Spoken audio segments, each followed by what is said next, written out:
and welcome to 15-minute yoga breaks with me, Marina White Raven. So let's step away from the desk, step away from the laptop, and let's stand up. It's always good just to change your body position, just standing, feeling your feet on the ground, and let's just ease out a little bit of the tension that might have gathered in the body. So breathing in, lift the shoulders up. Hold the breath in for a second and then out through the mouth. That's already going to feel a tiny bit better. We'll do that a couple more times to feel even more a tiny bit better. In and then out through the mouth. And then one more time. Squeeze those shoulders right up. Breathe in through the nostrils and out through the mouth. Good. And let's just roll those shoulders back. I'm going to draw circles with these shoulders slowly. Just looking to see how big a circle we can make with those shoulders. So rolling back a few times and then rolling forwards a few times. And let the knees be nice and soft as you do this. So even letting the knees bend a bit, just so the rest of the body starts to feel a bit more involved. Now we're going to bring the legs together, sides of the feet together. So we're going to squeeze everything to this center line, which includes our arms. So as you breathe in, palms open, palms lift up. As the palms lift up, you lift the heels off the ground, you bring the hands together above the head, hold your breath in. You're getting as tall as you can, as long as you can, hold breath in. And as you breathe out, slowly through the nostrils, you're bringing your hands down to your sides and slowly bring the heels down to the earth. We'll do this a couple more times. This is what I call the battery charge. We're charging our battery. Squeeze the legs together at the same time, breathing in. Lift the arms up above the head, bring the hands together. Up onto the tippy toes, lift the heels as high as you can, lift the arms up to the skies and hold the breath in. Squeeze the hands and legs together. Now turn the palms, breathing out slowly through the nostrils. Just doing this on its own. This is a great takeaway, this one actually. Take a moment and then breathe in again. One more. Lift up off the heels, squeeze the arms together, squeeze the legs together. Hold the breath in through the nostrils. Hold, hold, hold, and then breathing out slowly and softly. Let that all soften down as the hands come down to the ground. Okay. We're going to come into a little, first of all, we're just going to do a little energy yoga. So we're going to place the right hand on the left shoulder and sweep from the left shoulder to the right hip. We'll do that 3 times. 1, 2, 3. This is called repatterning energy. Left hand on right shoulder to the left hip. Because the energy is moving always in diagonals across the body. And when we get seated for a long time, we can get stuck. The energy can get a little bit stuck and a bit cloggy. We're also just going to take a little bit of loosening now as well. So feet are wider than your shoulders, let's say. Knees are bent. We're just going to let the body, we're going to twist on our center, on our axis. So we're not using our arms to move around. The arms are heavy. So just give your arms a little shake to remind them not to get active. Knees are nice and bendy. And we just rotate on our axis, but keep that back upright. Everything else is floppy, but the spine is staying upright. The head is staying on top of the head. So rather than flopping around, we keep that integrity at our center. When we stay at our center, how does that feel to feel at your center? Also noticing your feet on the ground, feeling that connection with the earth. Kind of probably got into our heads quite a lot by this time of the day. So let's ground and earth and center ourselves. And we can get a feeling and start to get a feeling of that. And once we start to get a feeling of that, it just builds. So now just to wake up a bit of energy. And probably you might, if you've been sitting a long time, very likely your lower back is going to feel a bit achy. So let's relieve a bit of that ache and pain by just hammering the backs of the hands. It's like giving yourself a little bit of a nice massage there. Good. And then we'll take the knuckles, the backs of the hands, and just rub along the base of the spine up and down. Oh, it feels so nice. Why not give yourself a treat? Have a little mini massage in the middle of the day, or whenever you're watching this video. Okay, and then we'll also, just to brighten ourselves, this is a great brightener, so have the fingers quite stiff, and we just pummel this whole chest area. Yeah, breathe with that, breathing in and out through the nostrils to maintain the energy. Breathe, enjoy that feeling. Good. Okay, we may as well just do a bit on the face as well, while we're thinking about this kind of like waking up the body and moving the energy. So kind of just get your fingers into the cheeks and the jaw. So your jaw often will be definitely an area which carries or holds the tension in the body. So let's give that a little bit of a squeeze. And then bring the fingers to the whole skull and give that a little bit of a shampoo. So just getting the fingers digging in. And as if you were giving yourself a shampoo, zhuzhing your hair up a little bit. And that's going to be sometimes, wow, brightening as well.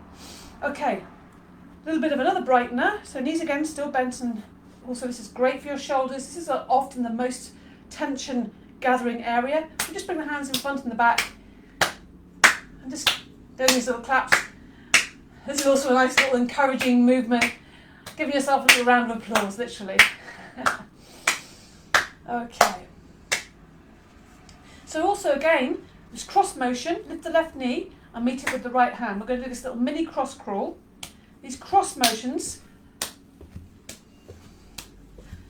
bilateral, really help to get the body and the mind coordinated. So we bring ourselves in our body and connect the mind and body up a little bit, so they're not so separate feeling, because they're not separate. And then we do the same thing, but with the outstretched leg meeting the toe.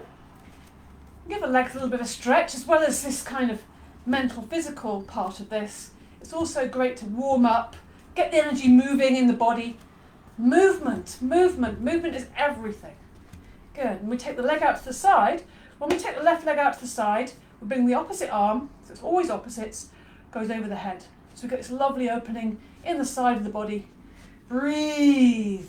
So when you're learning something, often you end up holding your breath and concentrating. But actually just keep that breath moving in and out through the nostrils as you do this. Enjoy that opening in the side of the body, the side of the waist. And then we'll come into this other one, which is opening again, this diagonal across the body. So you lift the knee and take it out to the side, and at the same time the opposite arm is opening up that right shoulder, so we get this lovely opening in a diagonal across the body. So there's many of these movements. They're called cross crawl. They're used very much in, well, so many things, but also brain gym is one of those. So it's great for those kind of getting the body and brain worked out. Okay. So let's come into a ragdoll, or floppy forward bend if you like.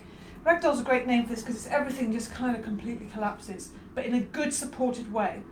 So what's working here is the legs. So you bend your knees, so the legs straight away.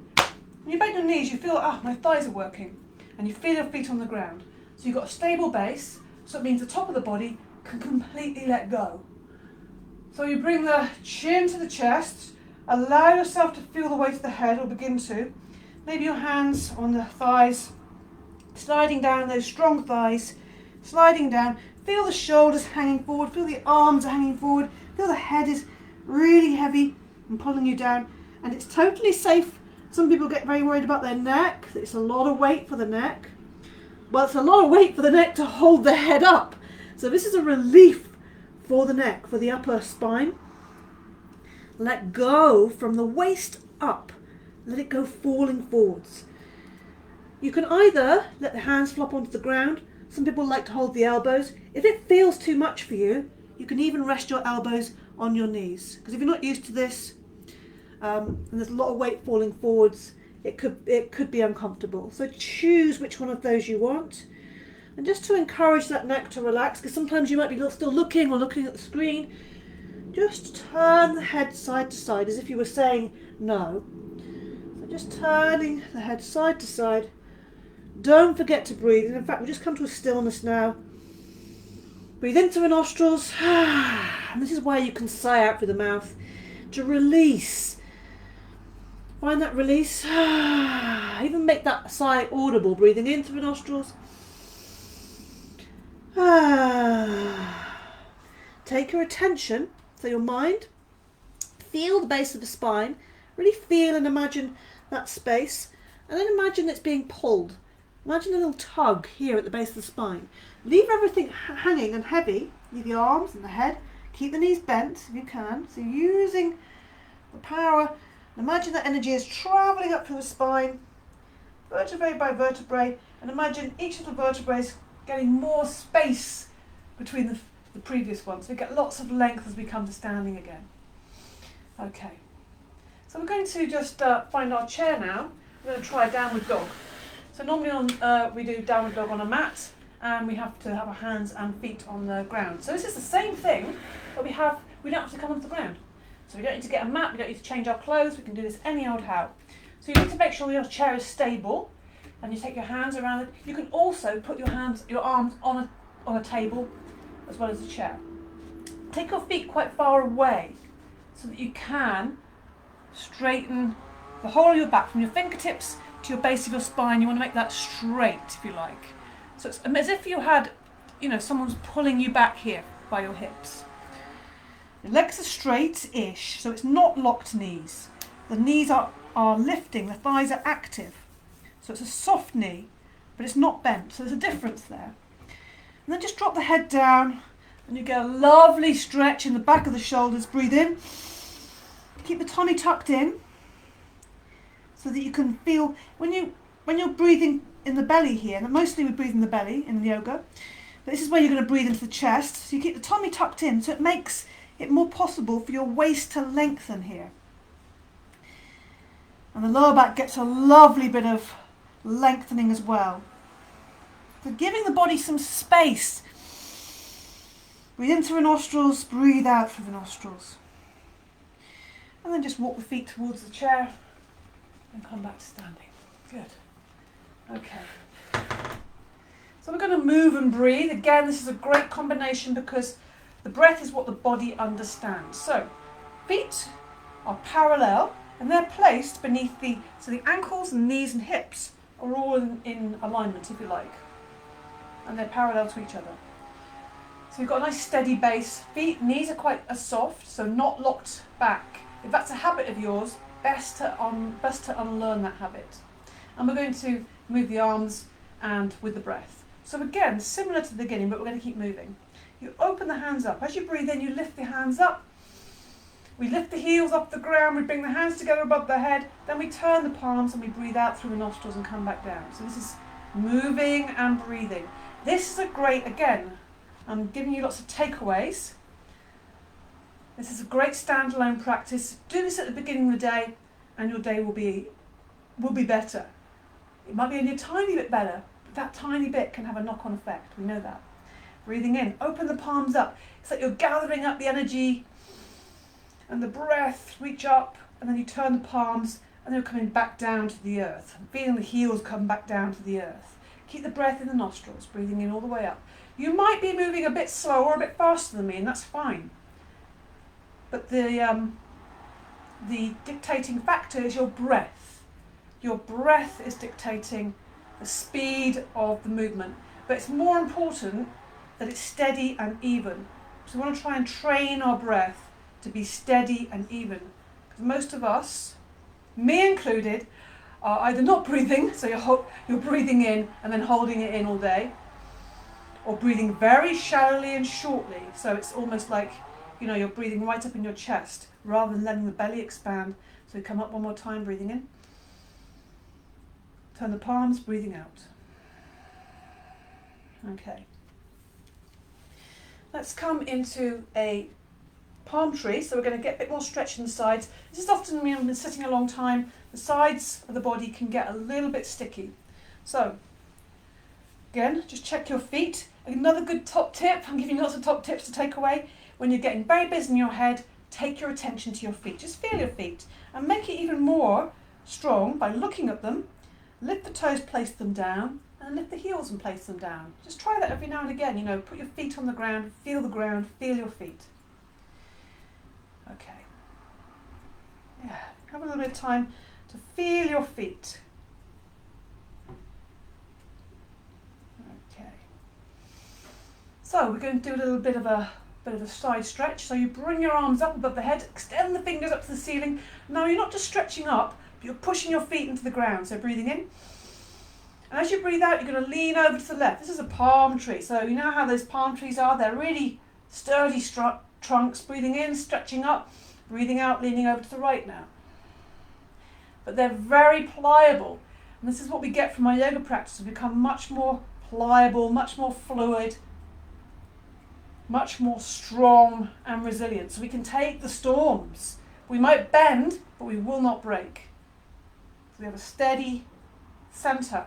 So you can feel it on your abdominals. The side you lean to, just press into that foot on that side. Breathe in one more time. Breathing out. And come up to center. Breathing in and breathing out, lower the arms down. So come to your seat. Sitting nice and tall. We just take a moment to sit and finish. So placing your hands on your knees. Make sure your feet are on the ground. If your feet don't reach the ground because of your chair, put something underneath your feet like a cushion or a block or something, a blanket rolled up. Sitting nice and tall. How do we do that? We lift the chest and we let the shoulders sit back. Back of the neck is long, chin is slightly tucked in. Close your eyes for a second. Breathe in through the nostrils, sigh out for the mouth. We're having a mini relaxation, a mini, just noticing now. And I always suggest, no matter how short a practice you do, that you take a moment to notice, how do I feel now after only 15 minutes? Because also often that acknowledgement and recognition will encourage you to do the practice again. So noticing, how do I feel? How is my mind? How is my body? How is my breath? Do I feel different? Have I recentered, refocused? Is my energy moving a little bit more? Just notice, whatever you notice. Is my mood shifted? Good. And just notice that quiet place within yourself. Okay. Thank you so much for your practice. Good work. Well done. And see you again. Don't forget this video is available on the White Raven YouTube channel. Good. Bye-bye.